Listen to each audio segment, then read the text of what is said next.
I remember first learning about choice shortly after we bought the then family, but shortly to be exclusively my, PS2, and I saw two games on the store shelves, Ratchet and Clank and Jak and Daxter. The box art looked similar, the game sounded similar, even the names were similar. So... ¿Por qué no los dos?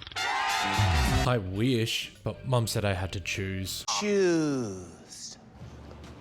Yeah, choose is when you have to make a decision between two things you want, but you can have only one. But there's two. Yeah, it took me a while to wrap my head around the whole concept, but eventually I got it, and I decided to put all my eggs in the Ratchet and Clank basket. Over the course of the next few years, I learned two important things. Number one, I picked the right franchise. And number two, you are not allowed to like Ratchet and Clank and Jak and Daxter. My best friend at school told me and all of my other mates that if you even try and play both games on the same PlayStation, that it would probably just brick the whole console. Well, that's not true. I was surprised as you are. No, you were surprised because it's not true. Go on, Guillermo. I've since debunked that claim, so you can all rest easy, but it means the time has come to finally see what I've been missing. After 20 long years, let's find out, is it too late to play Jak and Daxter, the precursor legacy? The game kicks off in the same way the Lion King does. You get told you're special and you can go anywhere you want, except for the elephant graveyard. We never go to the elephant graveyard. So because you're a kid, that's obviously the only place you would even consider going.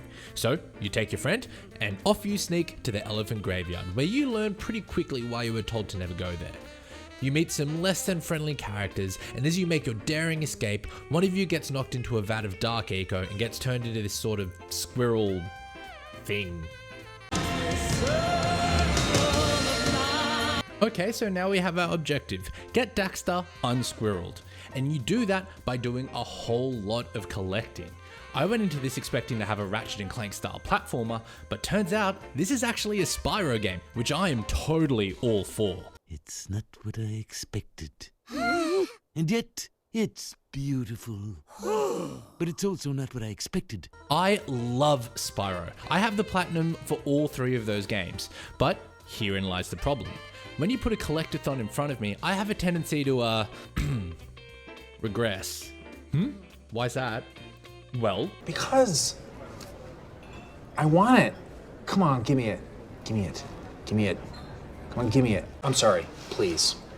Please.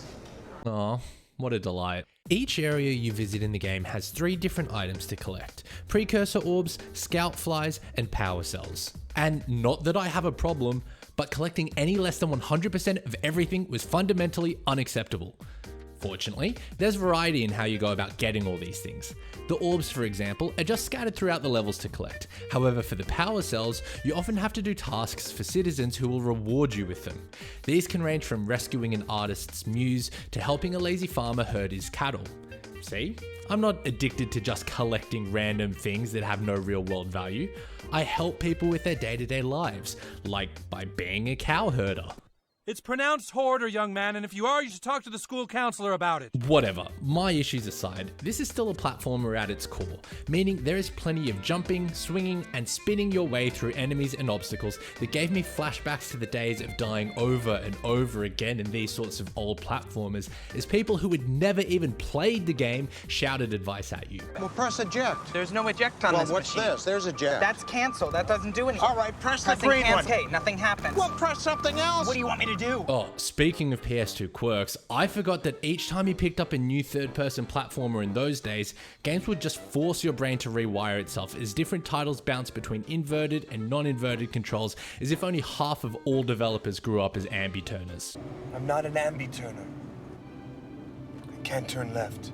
If you tried to play this game and, like me, were horrified when you opened up the menu and found no mention of uninverting the camera controls, then I have some good news for you.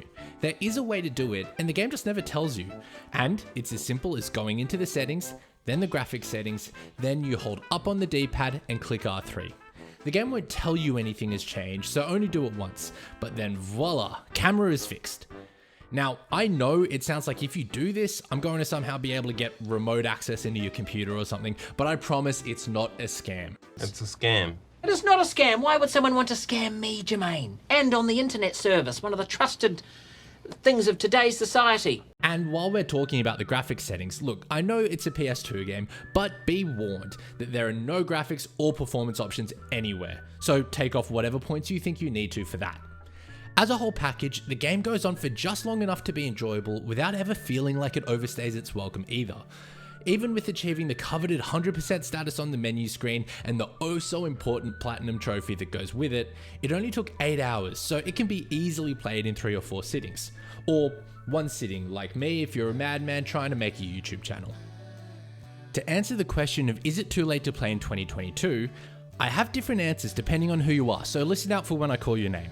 If you don't like the idea of breaking every box and exploring every dead end, or if seeing the words 0 out of 2000 collected stresses you the f*** out, then I'm sad to say that you probably wouldn't have enjoyed this game when it came out, and you probably won't enjoy it now. If, however, you are a trophy hunter, or you find platforming and collecting items fun and therapeutic, hell, even if watching a download bar slowly fill up to 100% is your idea of a good time, then let me introduce you to a great 21-year-old game that I think that you might absolutely hit it off with.